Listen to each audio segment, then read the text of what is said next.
오늘 아침에 우리에게 주시는 하나님 말씀은 사도행전 3장 11절 말씀입니다. 신약성경 191페이지에 있는 사도행전 3장 11절부터 16절까지 말씀을 제가 봉독해 드리겠습니다.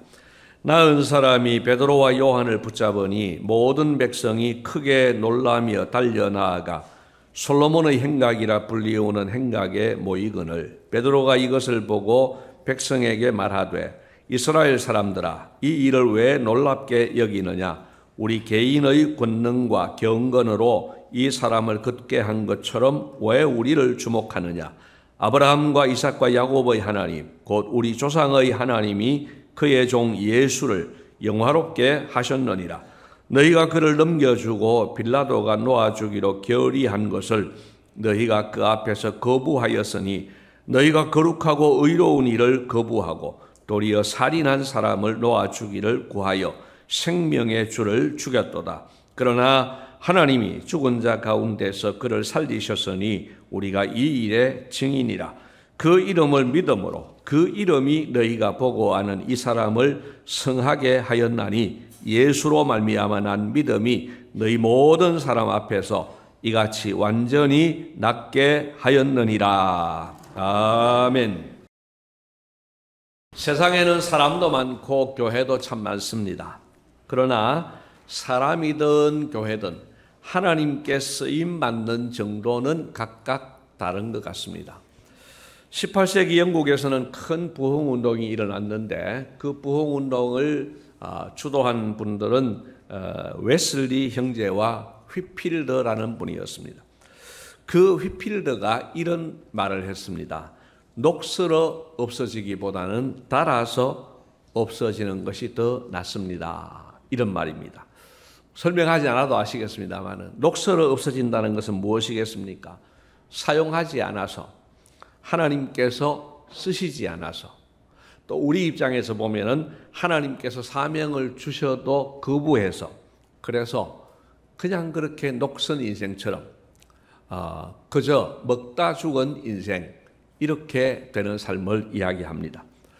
닳아서 없어지는 것은 그 반대겠지요. 너무 많이 사용해서 하나님께서 너무 많이 써주셔서 또 우리 입장에서 보면 하나님께서 주신 사명을 정말 최선을 다해서 잘 감당한 사람 이런 사람을 닳아서 없어진 사람이라고 할 수가 있겠습니다.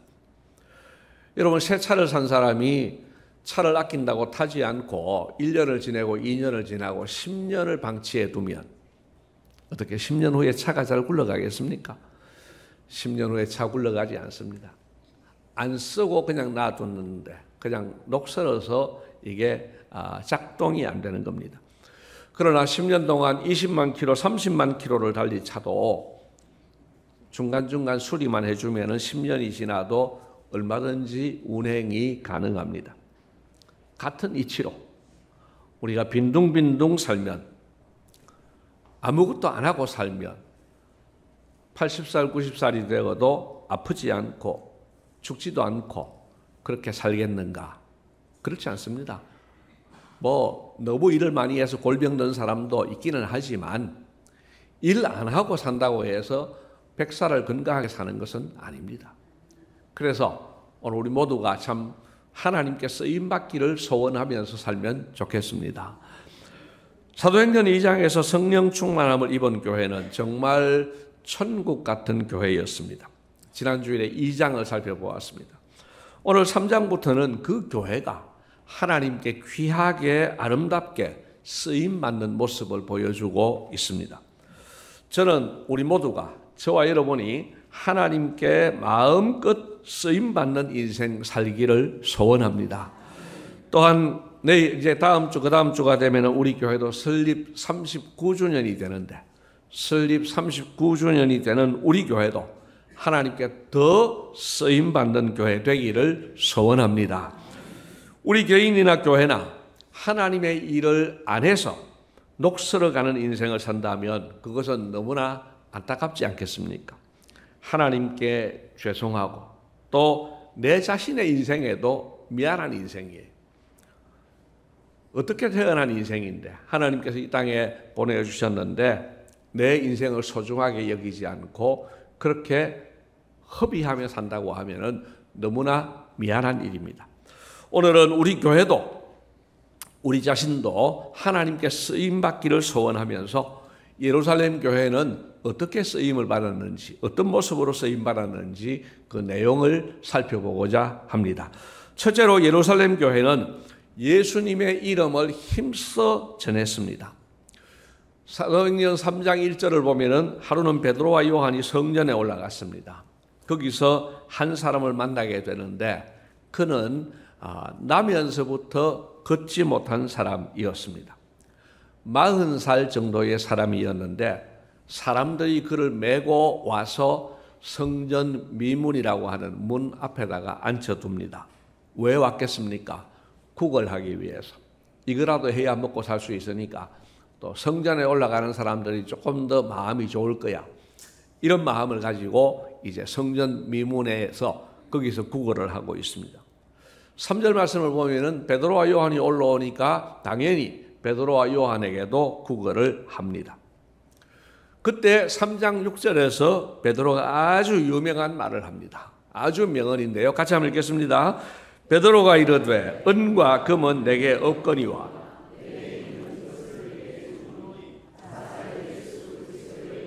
일어나 걸어라. 아멘.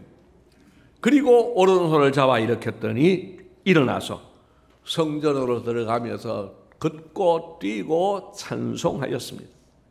기적이 일어난 겁니다. 여러분, 지금 베드로가 무엇을 했습니까? 예수 그리스도의 이름을 전한 것입니다. 이것은 베드로에게 있는 것이었습니다. 자, 베드로에게 없는 것은 무엇이라고 했습니까? 은과 금은 없어요. 내게 있는 것, 나사렛 예수가 내 속에 있고, 그래서 내게 없는 것은 줄 수 없지만 내게 있는 것, 나사렛 예수 그리스도의 이름으로 일어나 걸어라. 그렇게 말씀하셨습니다. 여러분, 하나님은요, 우리에게 없는 것을 기대하지 않습니다. 여러분, 우리의 있는 것을 잘 사용하시기를 바랍니다. 그리고 우리에게 있는 것, 예수 그리스도의 이름입니다. 자, 베드로와 요한이 이 사람을 일으키자 모든 사람들이 심히 놀랍게 여겼습니다. 그렇지 않겠습니까? 근데 여기서 한 걸음 더 나갑니다. 오늘 본문 11절 말씀을 보면은 이 나은 사람이 베드로와 요한을 붙잡았어요. 뭐 다른 의미도 있겠지만은 이분들이 나를 고쳐주었습니다. 너무 감사합니다. 뭐 이런 정도가 되겠죠.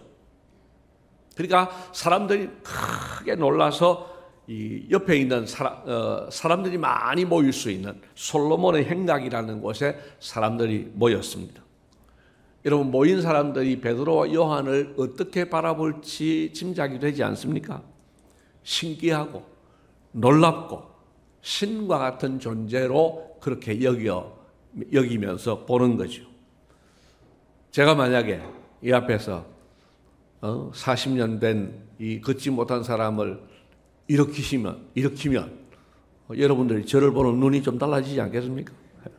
그것처럼 베드로와 요한에 대해서 이 사람들이 확 쳐다보면서 신적인 존재로 보는 거예요. 12절을 보면 분위기를 파악할 수 있습니다. 왜 우리를 주목하느냐? 우리 개인의 권능과 경건으로 이 사람을 걷게 한 것처럼 왜 우리를 주목하느냐? 그 말은 사람들이 그렇게 보고 있다는 거예요.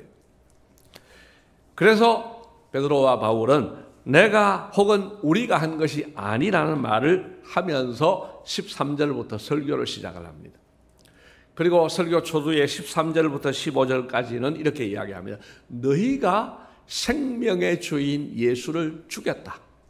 그러나 15절에 보니까 하나님이 그를 살리셨는데 우리가 이 일의 증인이다. 우리는 부활하신 예수님을 만났다.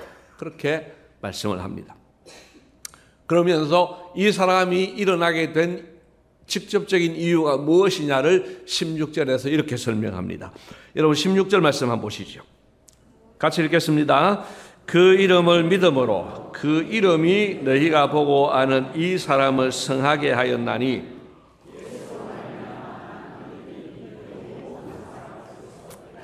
완전히 낫게 하였느니라. 아멘. 우리가 낫게 한 것이 아니라 예수님이 낫게 하신 거야. 이렇게 전하는 겁니다. 자, 누구를 전했습니까? 예수님을 전했습니다. 이것이 하나님께 쓰임받는 사람, 쓰임받는 교회의 특징입니다. 이외에 보시면은 우리 교회 표어가 있습니다. 우리 표어 한번 읽어볼까요? 시작. 영혼을 구원하여 제자 삼는 교회. 아멘. 사실은 이 표어는 필요 없는 표어입니다. 왜냐하면 교회라면 반드시 해야 할 사명이기 때문에 그렇습니다. 여러분, 교회가 영혼을 구원하여 제자 삼지 않는다고 하면 무슨 의미가 있겠습니까?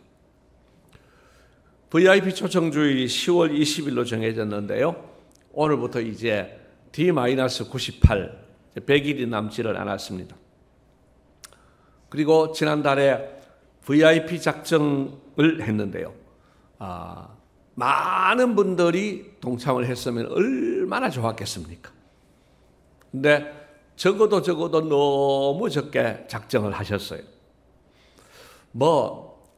여러분 생각이 이해되는 부분이 있습니다. 몰라서 안 하기도 하고, 꼭 이렇게 전도해야 되느냐, 또 나는 그거 안 적어내도 할 수 있는데, 등등, 또 이게 무슨 소용이 있을까, 등등 할 수 있습니다.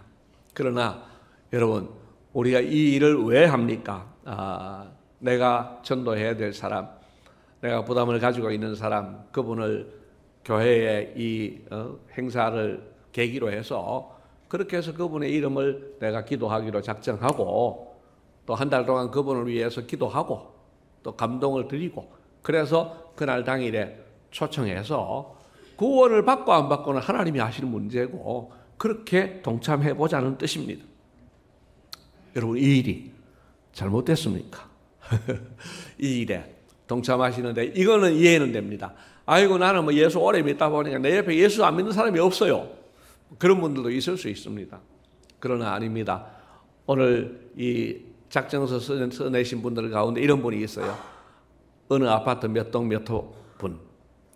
이름도 몰라. 전화도 번호. 그러나 몇 동 몇 호 분. 쌀집 가게 주인. 여러분, 이런 분들도 있습니다. 여러분 생각해 보면은요. 우리 가운데 믿지 않는 사람도 많고 또 믿다가 낙심한 사람도 많습니다. 또 더 쉽게 이야기하자고 하면은 6개월 이상 교회 안 나오신 분들, 24년도에 우리 교회 한 번도 안 나온 사람들, 작년에는 보였는데, 재작년에는 보였는데, 코로나 전에는 보였는데, 이름도 다 알고 잘 교제하고 있는데 지금 나오지 않고 있는 사람들. 여러분, 이런 사람들, 이 작정서를 들고 또 그렇게 초청을 해보면 기관들마다, 셀들마다 그런 일들을 하면 됩니다. 여러분, 멀리 가서 구하지 마시고 우리 안에서라도 이렇게 장기 교섭자들이라도 작정하고 초청해서 여러분 예수 이름을 전하는데 힘써 주시기를 바랍니다. 주님의 이름으로 부탁을 드립니다. 네. 오늘 나가시면서 작성해 주시면 최고. 안 되면은 다음 주일까지라도. 우리 찬양대 여러분 오늘 찬양 너무 좋아가지고 나는 설교 안 하고 계속 듣고 싶었어. 근데 찬양도 좋지만은 작정서 꼭 기록하시기를 바랍니다. 이 참내 여기 있는 사람은 모델들이라고. 예. 여러분, 하나님께 쓰임받는 예루살렘 교회는 예수 그리스도를 힘써 전했습니다. 우리도 예수 그리스도를 힘써 전하는 우리 모두가 되시기를 축복합니다. 두 번째로 예루살렘 교회는 박해를 무릅쓰고 예수님을 전했습니다. 여러분, 하나님의 일을 할 때에, 예수님의 복음을 전할 때에 오늘 3장에서 본 일들만 일어나면 얼마나 좋겠습니까? 기적이 일어났습니다. 사람들이 환호합니다. 그래서 그분들에게 복음을 전하였더니 많은 사람들이 예수를 믿었더라. 이런 패턴만 있으면 얼마나 좋겠냐 이 말입니다. 그러나 유감스럽게도 복음을 전하면 대부분의 경우는 거부 반응이 일어납니다. 왜 그렇습니까? 마귀가 자기 부하들, 수하들을 데리고 있는데 원수인 예수가, 원수인 교회가 자기 부활을 빼앗아 가려고 하면은 사탄이 가만히 있지 않아요. 그렇기 때문에 우리가 복음을 전하려고 할 때에 이 거부 반응이 일어나는 것은 어쩌면 당연한 일인 겁니다. 사도행전 1장에 보면은 사람들이 모였습니다. 긴장한 사람들이 모였습니다. 제사장들, 성전 맡은 자, 이 사람들은 경비대장쯤 된다고 합니다. 그리고 사두개인들, 이분들이 모였는데 왜 모였느냐? 2절에 보니까 예수 안에 죽은 자의 부활이 있다고, 부활에 대해서 가르치는 사람을 싫어해서, 그래서 베드로와 요한을 3절에 보면은 잡아서 가두었습니다. 이 지점에서 우리는 이 종교 지도자들의 고민을 생각해 볼 필요가 있습니다. 자, 예수님께서 활동하고 계실 때에 예수님이 이들에게는 눈의 가시예요. 그래서 핍박하다가 결국은 십자가에 못 박아 죽였습니다. 그들로서는 성공을 했습니다. 그리고 예수님께서 생전에 하신 말씀이 생각납니다. 사흘 만에 부활하리라. 그러니까 이거 헛소문 되지 않도록 우리가 경비를 탁 세워가지고 끝까지 지켜야지. 헛소문 안 퍼지게 해야지. 그리고 세웠습니다. 그러나 잘 아시는 대로 예수님은 부활하셨습니다. 말씀대로 부활하셨습니다. 자, 그러고 나니까 이들은 지금 긴장이 되는 거예요. 예수님을 죄인이라고 십자가에 못 박았는데 이 예수님이 부활했다고 하면은 이제 이 예수님을 죽인 자기들이 문제가 되지 않습니까? 그래서 이들은 예수님의 부활 소문에 대해서 아주 예민했습니다. 그 소문으로 인해 긴장하고 있었습니다. 그런데 한 2달 정도는 간간히 소문이 들려올 정도였습니다. 예수님이 만나가던 사람들, 또 몇 번 만났는데 그분들이 뭐 전하는데 본격적으로 정하지도 않았습니다. 베드로, 요한 이런 사람들도 지난주에 살펴본 것처럼 본격적으로 전하지 않았어요. 그런데 사도행전 2장과 3장에 와서 이들은 지금 대중들 앞에서 본격적으로 예수님의 부활을 전하더라 하는 것입니다. 그것도 모두가 환호할 만한 지금 기적을 일으켰단 말이죠. 그러니 이 예수님을 죽인 그 사람들은 지금 아주 초긴장이 된 겁니다. 따라서 이들은 어떻게 해서든 예수 부활 전하는 사람을 막아야 했던 겁니다. 그래서 잡아들였어요.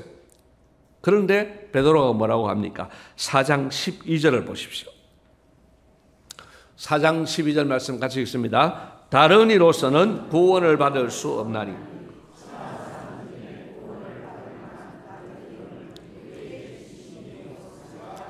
아멘. 여러분, 예수 이름 외에는 다른 구원받을 이름이 없다. 믿습니까? 베드로가 지금 그 사람들 앞에 그렇게 담대하게 이야기한 거예요. 이분들이 지금 골치가 아픕니다.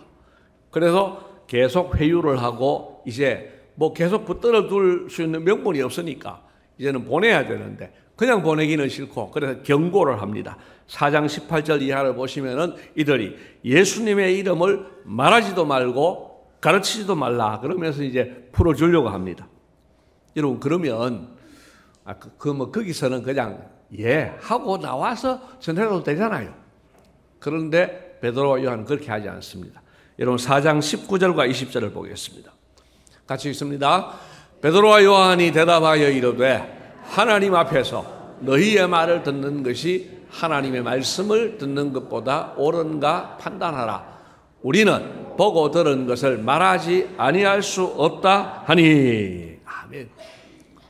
이 박해를 무릅쓰고 지금 베드로와 요한은 강력하게 이야기하고 있습니다.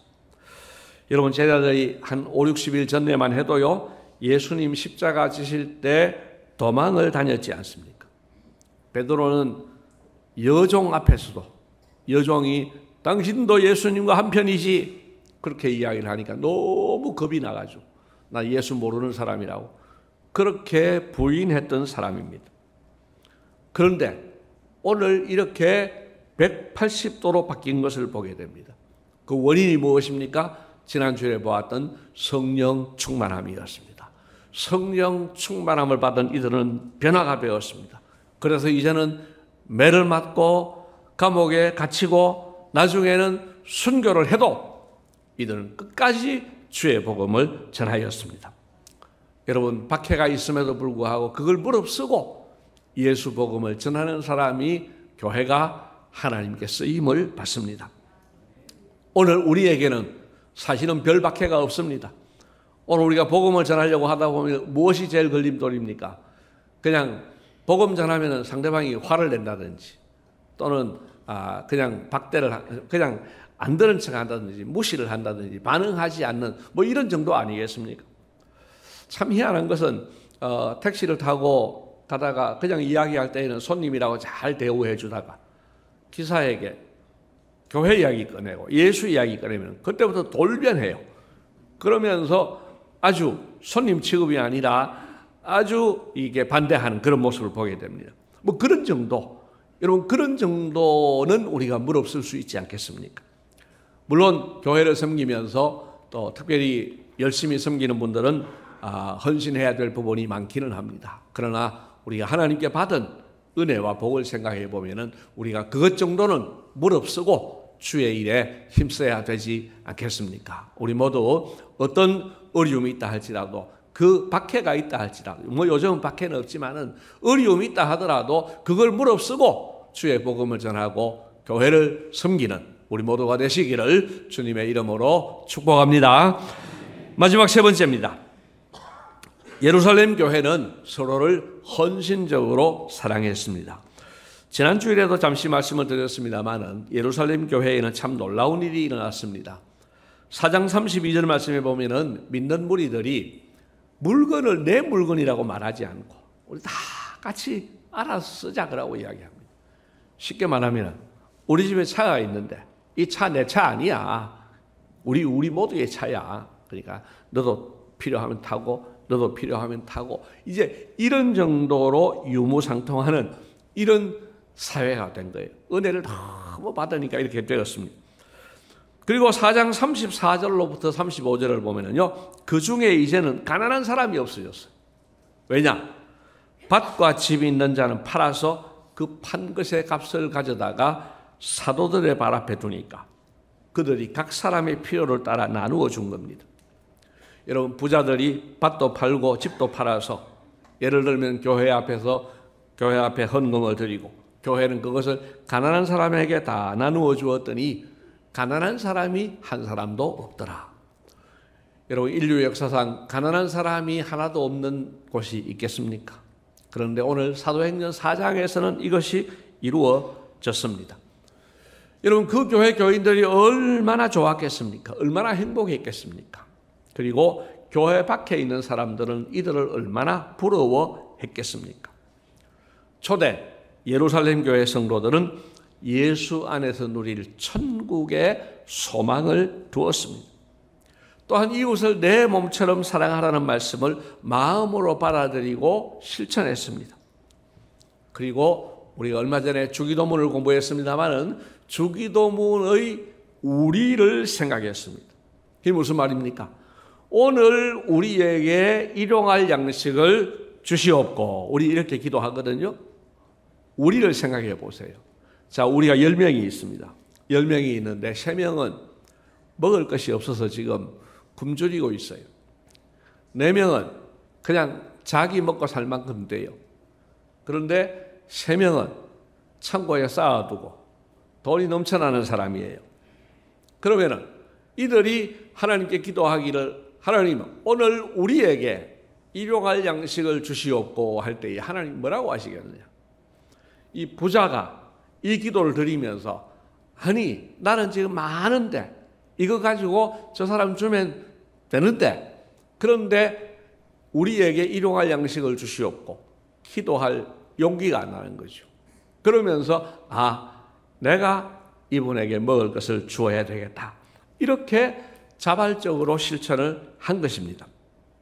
그래서 사도행전 4장의 모습은 정말 천국을 연상하게 하는 희귀한 사건이었습니다. 자, 그러면 오늘 우리는 어떻게 해야 되겠습니까? 우리도 다 집 팔아서 바쳐야 되겠습니까? 그렇지 않습니다. 그것은 특별한 경우라고 볼 수가 있습니다. 그러나 우리가 꼭 해야 될 일은 있습니다. 어떤 일입니까? 이런 정도의 마음으로 서로 사랑해야 된다 하는 것입니다. 제가 기준을 두 가지만 말씀을 드릴게요. 하나는 내가 대접을 받고 싶은 대로 대접하라는 거예요. 여러분, 내가 너무 어려운데 조금만 도와주면은 요 위기를 넘길 수 있겠는데, 그런 마음이 내가 너무 어려우면 들지 않겠습니까? 그러면은 내 옆에 너무 어려운 사람이 있을 때에 조금만이라도 도와주는, 그것이 바로 내가 대접받고 싶은 대로 대접하는 거죠. 또 기준이 하나 있다고 하면은 로마서에 즐거워하는 자들과 함께 즐거워하고 우는 자들과 함께 울으라고 했습니다. 여러분, 어느 게 더 쉬울까요? 어느 게 더 어려울까요? 하다 보면은요, 함께 즐거워하는 게 더 어려워요. 우리 아들은 대학에 떨어졌는데 옆에 집 아들은 서울대 갔네? 그러면 즐거워할 수 있느냐? 배가 아픈 거죠. 이게 인간의 심리예요. 사촌이 논을 사면은 축하를 하지 않고 배가 아프다. 이게 그냥 생긴 말이 아니거든요. 여러분, 오늘 우리는 주님의 말씀을 따라 산다면은 즐거워하는 자들과 함께 즐거워하고 우는 자들과 함께 울 수 있기를 주님의 이름으로 축복합니다. 여러분, 재산을 다 팔아서 준 경우는 특별한 경우라고 했습니다. 이것은 일반화될 수 없습니다. 그래서 오늘 여기에 제가 모르는 알부자들 계시거든. 아이고, 집 팔아 바치라 하란다 하고 걱정하지 마십시오. 여기는 집 팔아 바치라고 이야기하지 않습니다. 또 반대로 아이고, 교회 오면 집 팔아서 내 같은 가난한 사람 도와주려나, 그런 정도 기대는 또 안 하시는 것이 좋습니다. 그러나 우리가 반드시 해야 될 일은 이웃을 내 몸처럼 사랑하는 것입니다. 관용합니다. 타인이 뭔가 눈에 나는 은행을 할 때에, 상식 밖의 은행을 할 때에 너그럽게 봐주는 겁니다. 또한 배려합니다. 타인에게 친절을 베푸는 것이요. 타인의 필요가 있을 때에 그 필요를 채워주는 그런 배려입니다. 이런 사람, 이런 교회가 하나님께 쓰임을 받았다 하는 것입니다. 이제 말씀을 맺습니다. 주님께서 사랑하시는 성도 여러분, 오늘 세 가지를 말씀드렸습니다. 첫째는 예수님의 이름을 힘써 전하는 것. 둘째는 박해를 무릅쓰고 예수님을 전하는 것. 세 번째는 서로를 헌신적으로 사랑하는 것이었습니다. 여러분, 우리도 이 세 가지를 생활화함으로써 하나님께 쓰임받는 우리 모두가 되시기를 주님의 이름으로 축복합니다. 이제 기도하겠습니다. 자비하신 주님, 감사합니다. 오늘도 예루살렘 교회가 하나님께 아름답게 쓰임받는 모습을 보았습니다. 하나님, 부족하지만은 저희들도 그렇게 닮아가기를 소원합니다. 예수 이름 전하게 하시고 혹 어려움이 있다 할지라도 그걸 무릅쓰고 주의 일에 헌신하게 하시며, 또한 이웃을 사랑하되 헌신적으로 내 몸을 사랑하는 것처럼 사랑하는 우리 모두가 되게 하여 주시옵소서. 그래서 하나님께 귀하게 쓰임받는 우리 모두와 우리 교회가 되게 하여 주시옵소서. 감사하옵고 예수님 이름으로 기도드리옵나이다. 아멘.